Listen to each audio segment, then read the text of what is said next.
the SOYLO reviews are coming in.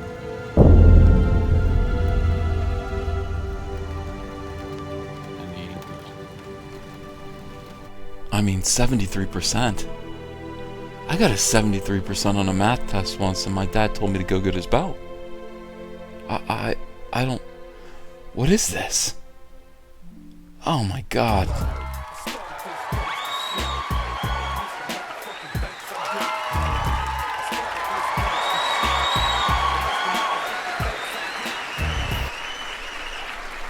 Thank you everyone. Thank you for all that great fake canned applause.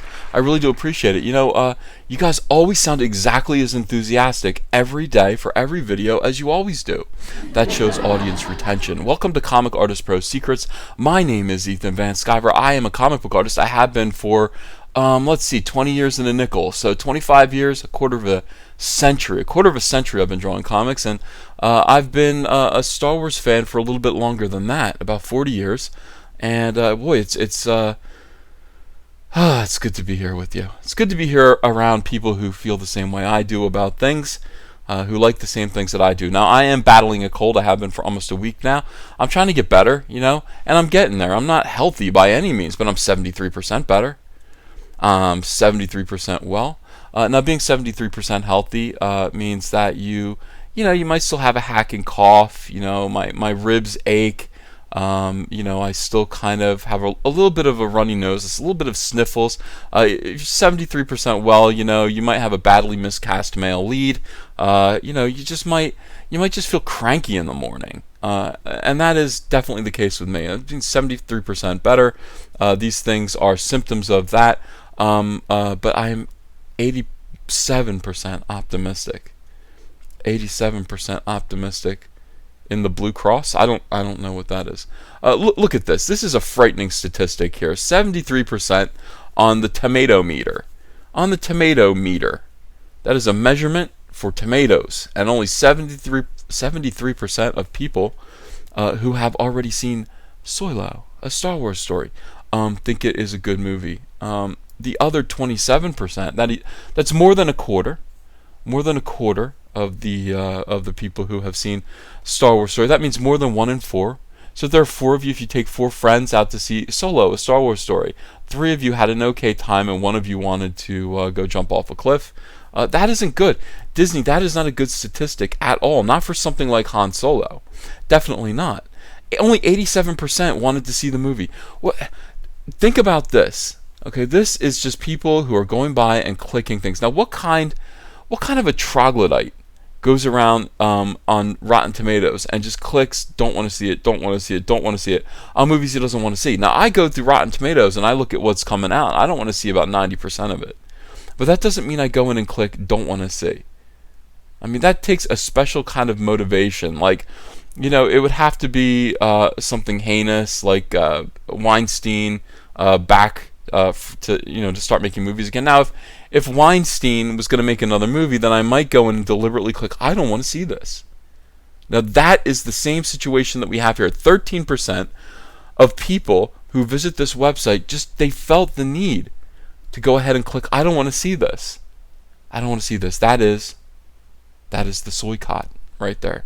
13%. Now, is that a huge number? Yes, it is a huge number. That is going to make a big dent in Disney's desperate plans to open box office weekend opening with $340 million, which is what they need. They need the $340 million the opening weekend. Weekend number 2 is going to collapse. It's going to fold like a house of cards, so they need to really do this all in the first weekend. And that is where this 13% is scuttling the plan. I have to admit, I was a little bit grumpy yesterday. You know, obviously I'm not well. But the other thing is, you know, my wife was like, you know, they lifted the review embargo. I was like, the review embargo? She said, yeah, they lifted it. I said, they lifted it? She said, yeah, people are allowed to review things now. They're allowed to review SOYLO. They're allowed to talk about their feelings.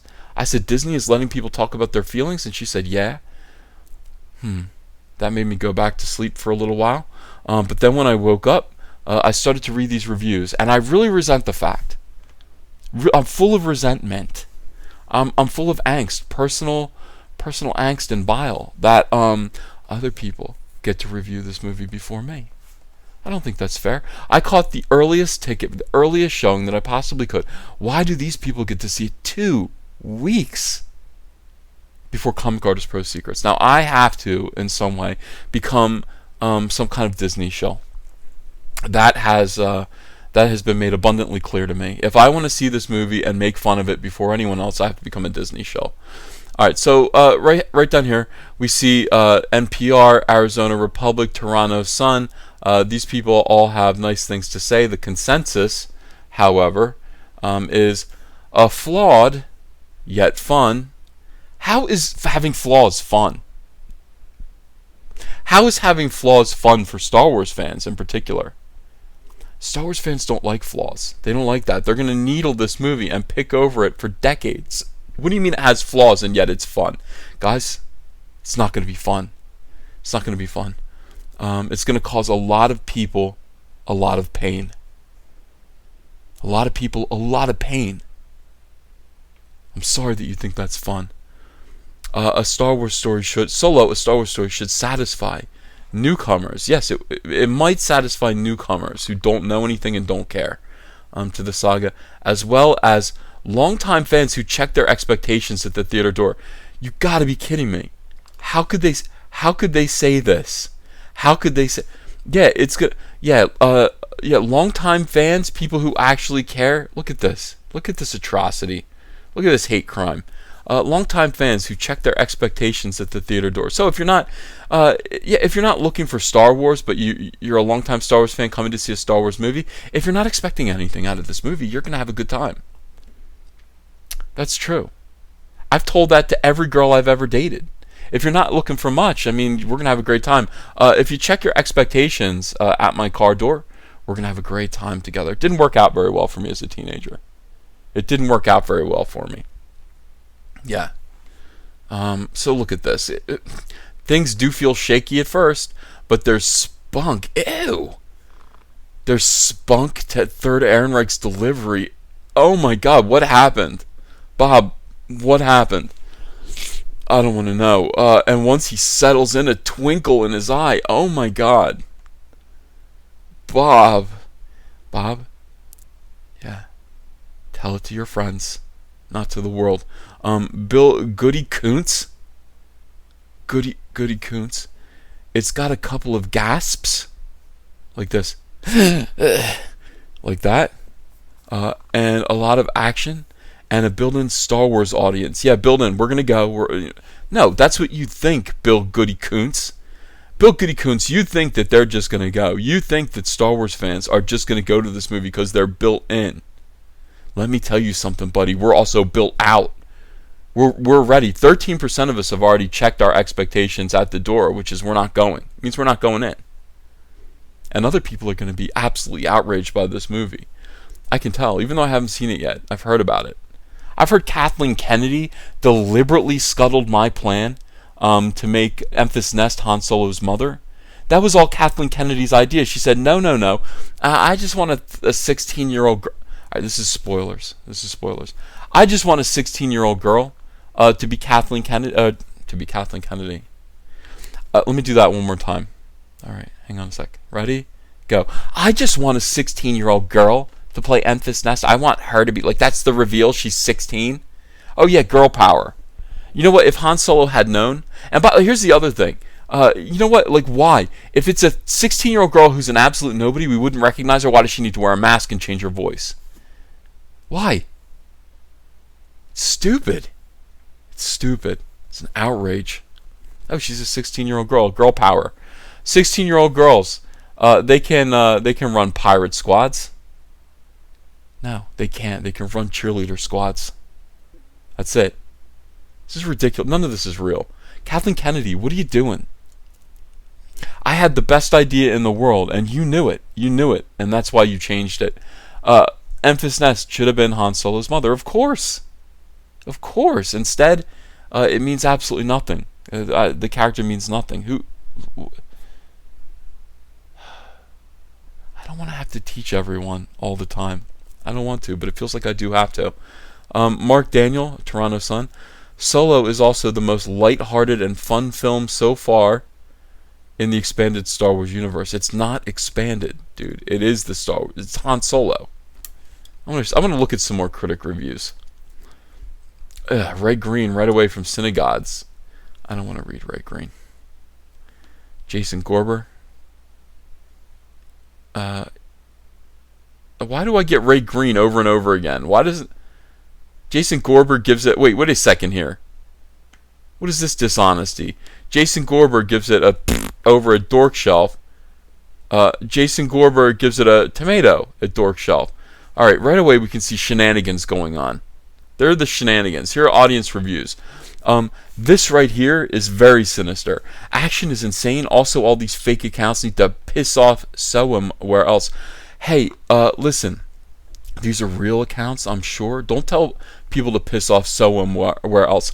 This is the garbage tier right here. This is the garbage tier voice of the audience. You can tell there's no punctuation, no capitalization, lots of spelling errors. Now, in contrast, let's look at the Chad grin, okay, of the real Star Wars fan. This is a review you can count on right here. Succinct, to the point, and true. Horrible movie. That's all you need to know. It's almost as if Roger Ebert rose from the grave to give one last film review. Horrible movie. Yeah. And everything is spelled correctly. Sure, other Chads were more verbose, and that's fine. That's fine. Here's this one right here. After The Last Jedi, I'm going to hold off on Star Wars Social Justice Warrior Wars for a while. Maybe when they figure out who their audience is, I will start watching Star Wars again. Yeah, we are the audience. We are the audience. I know you're trying to reach for the 16-year-old girl audience, Kathleen Kennedy. I know that's your goal. I don't know why. I don't know why you want that audience so badly. What difference does it make? You know, it's like what difference does it make if a 16-year-old girl is buying tickets, or if a 16-year-old or a 43-year-old man is buying the tickets? What difference does it make? It makes a difference to you and your vanity. How dare you? Disney has ruined Star Wars beyond repair. I am no longer interested. That is another fine review. Succinct, to the point, spelling errors. Disney has ruined Star Wars beyond repair. Period. I am no longer interested. Period. Perfect. That is us, everyone. That is this audience. That is why I am so proud of you every single day. We stand up to these idiots. We stand up to these guys who say action is insane. Also, these fake accounts need to piss off somewhere else. The action isn't the point of this movie. The Star Wars franchise, yeah, it's full of action and special effects. That's just the icing on the cake. The cake itself, however, is about heart and heroism. Yeah. It's about redemption. It's about believing in the good in people. Not telling people they're fake accounts and to go piss off somewhere else. I'm proud of you. I'm proud of my audience today. Today is going to be a good day, despite these terrible reviews for Solo, a Star Wars story. We are going to get through this together. We have another week, one more week of what is going to feel so oppressive as the Star Wars shill media comes down hard on channels like Comic Artist Pro Secrets, beating us down into the ground. We have to be ready for it. They are going to tell us all to piss off. They're going to say things like, this fandom blows. They're going to say awful things to dispirit you. But you must stay strong. You must stay strong with me. Not everything in Star Wars is a living hell. Not everything. This guy is really just restoring my faith in classic filmmaking and heroism. Ivan Ortega is, we did a little spot on him, about him, on this channel earlier, but let's talk about him one more time. He actually is working on re-editing all of The Last Jedi to basically purge it of evil. Not an easy task, all right? So he's working on that. It's basically like trying to turn Satan into a Boy Scout. I guess you can do it if you invest enough time in it. He's doing it. This scene here, of course, is one of the most problematic and heartbreaking scenes in The Last Jedi. I really felt awful when Luke Skywalker threw his lightsaber over his shoulder. I mean, I had a visceral reaction to it, as though bad people had taken control of the storyline, and really Star Wars would never be the same again. It was that visceral to me. It was that cold. It was that depressing. And here is Ivan. I'm not going to show any of this. I want you guys to go and see this. Luke tosses his saber fixed. Ivan restores it. He fixes that scene using a couple tricks and just rethinking what probably would have happened or should have happened. Were this like a classic MGM Hollywood movie where heroism was priority number one. I mean, just with a couple of fixes and this pure heart beating in this chest, he has done something really wonderful. And I say that absolutely sincerely. Ivan, keep it up. I'm going to eventually, I have so little time, but I'm going to watch a lot more of your videos about fixing. I mean, this one especially, flying Leia. Oh my! I don't know how you did that, but if you fixed it like you fixed Luke tosses his saber, then yeah, you're a miracle worker and you're doing a great thing. So everyone, check out Ivan Ortega. Can you see his name here? Ivan Ortega. Find him on YouTube. Subscribe, please, and give him. I mean, like the heck, thumbs up all of his videos. He's doing a great job. And so are you guys. You guys are doing such a great job at building a community here, a community that cannot be ignored, that must be respected and feared. And yeah, thank you so much. By hitting like on these videos, by sharing them, by subscribing to this channel, we are growing very, very quickly. Thank you to everyone who supports the Patreon. Thanks to everyone who buys the merchandise, the t-shirts.